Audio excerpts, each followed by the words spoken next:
भारत में रहकर तुमने मांग को नहीं समझा, चूड़ी की महिमा नहीं जानी, तो फिर क्या जाना।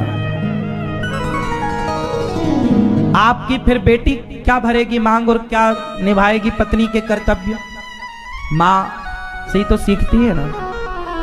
फैशन बुरा नहीं है, फैशन में रहो, पर देखो फैशन के चक्कर में ना आज हमारी संस्कृति पीछे छूट गई। मैं आप सबसे केवल हाथ जोड़ के प्रार्थना करता हूं, अच्छे से खाओ, अच्छे से पहनो, अच्छे से रहो, खूब प्रेम से रहो, लेकिन ऐसा ख्याल बनाए रखना कि हमारी संस्कृति ना छूटते, संस्कृति ना छूटे, हमारा धर्म ना छूटे। हमारे माथे को आपने कभी, शायद हम नहा के निकले हो और कोई फोटो खिंचा लिया हो हमारे साथ, तो हमारा माथा बिना तिलक के तब देखा होगा आपने, वरना हमारे माथे को आपने बिना तिलक के नहीं देखा होगा। बताओ आपने कभी हमारे माथे को, हम नहा के निकले हो नदियों में, गंगा यमुना में कभी, और किसी ने फोटो ली हो, वो फोटो आपने देखी हो बिना तिलक की, वो अलग विषय है, वरना हमें आपने बिना तिलक के नहीं देखा होगा। देखा है? नहीं देखा होगा। क्यों? क्योंकि ये हमारी मर्यादा है। जैसे एक स्त्री अपने पति के लिए मांग सजाती है ना, ऐसे ही भक्त अपने भगवान के लिए तिलक सजाता है। जितना महत्व एक स्त्री की मांग का है, उतना ही महत्व एक भक्त के तिलक का है। तिलक का अर्थ ही होता है तिलक। ये देखो व्हाइट, दो कलर के ऊपर, दो व्हाइट कलर के ऊपर जो ऊर्ध्व पुंड है ऊपर की ओर, ये भगवान श्रीमन नारायण के चरण है। बीच में लाल वो माता लक्ष्मी जी हैं, और नीचे जो आसन है वो आसन है हनुमान जी का प्रतीक।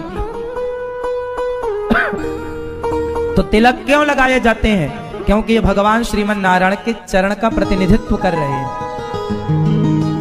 झंडा क्यों लगाया जाता है घर पर? क्योंकि वो हमारी जय जयकार की का प्रतिनिधित्व, हाथ वज्र और ध्वजा विराजे, वो प्रतिनिधित्व कर रहा है।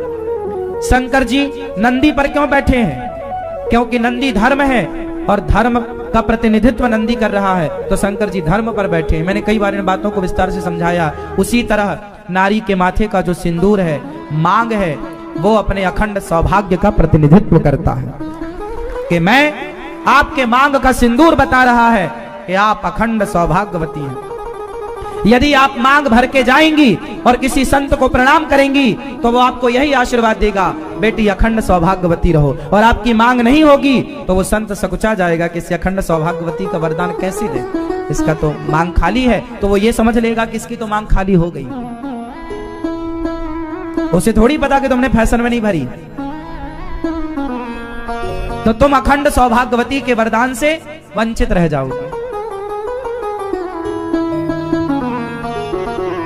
हाँ, बिन परमेश्वर, जैसे बिना भगवान के मंदिर सूना, बिन परमेश्वर सूना मंदिर, बिंदिया बिना लीलार सोना, उसी तरह पति बिना संसार। आशा करता हूँ कि यह धार्मिक शिक्षाप्रद कथा आप लोगों को अवश्य पसंद आई होगी। अगर आप लोगों को यह कथा पसंद आई हो तो इस कथा को लाइक करें और अधिक से अधिक लोगों को शेयर भी करें, जिससे कि वे भी इस शिक्षाप्रद उत्तम कथा को सुनकर अपने जीवन को सुखी एवं सामर्थ्य बना सकें। मित्रों, अगर अभी तक आप लोगों ने हमारे चैनल को सब्सक्राइब नहीं किया है तो तुरंत सब्सक्राइब कर लें, जिससे कि नोटिफिकेशन के माध्यम से आप लोगों को हमारे नए नए वीडियोस, शिक्षाप्रद कथाएं तुरंत प्राप्त हो सके और आप उसको सुन करके अपने जीवन को सुखी बना सके। तो कल फिर किसी नए धार्मिक कथा को लेकर के आप लोगों के समक्ष फिर से प्रस्तुत होंगे। तब तक के लिए राम राम।